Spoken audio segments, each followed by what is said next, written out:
Hey guys, welcome back to PED 110. This week we're moving right along in our areas of health related fitness, and this is actually my favorite area with improving muscular strength and endurance. I try to lift weights at least 3 to 5 times a week, usually 5, and it's important when you are lifting weights that you make sure that you're switching up muscle groups, alternating muscle groups each day so you don't um, overexert any one muscle group. And it's really important to take a total body approach when it comes to lifting weights. In this chapter, we'll discuss obviously the difference between muscular strength and endurance. And what I find to be the key here is for people to understand that just because you lift weights doesn't mean that you're going to get big and bulky. I hear that to be an excuse a lot, especially from girls in particular. So I don't want to lift weights because I don't want to look all masculine and bulk up and look manly. And that's just not the case.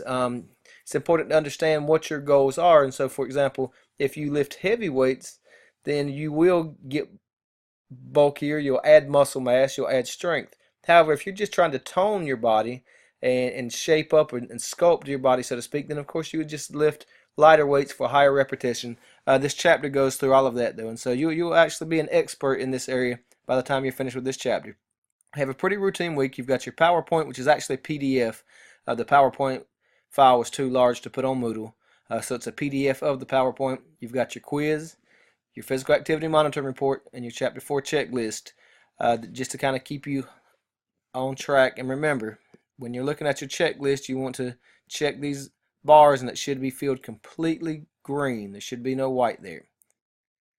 Okay, guys, have a great week. As always, I'm here if you have any questions. Please be mindful. Attendance in this course is based on your participation for that week, and participation is solely you completing your Moodle assignments.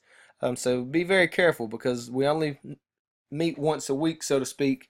And so if you get over 2 absences, then we're starting to get in some serious trouble there.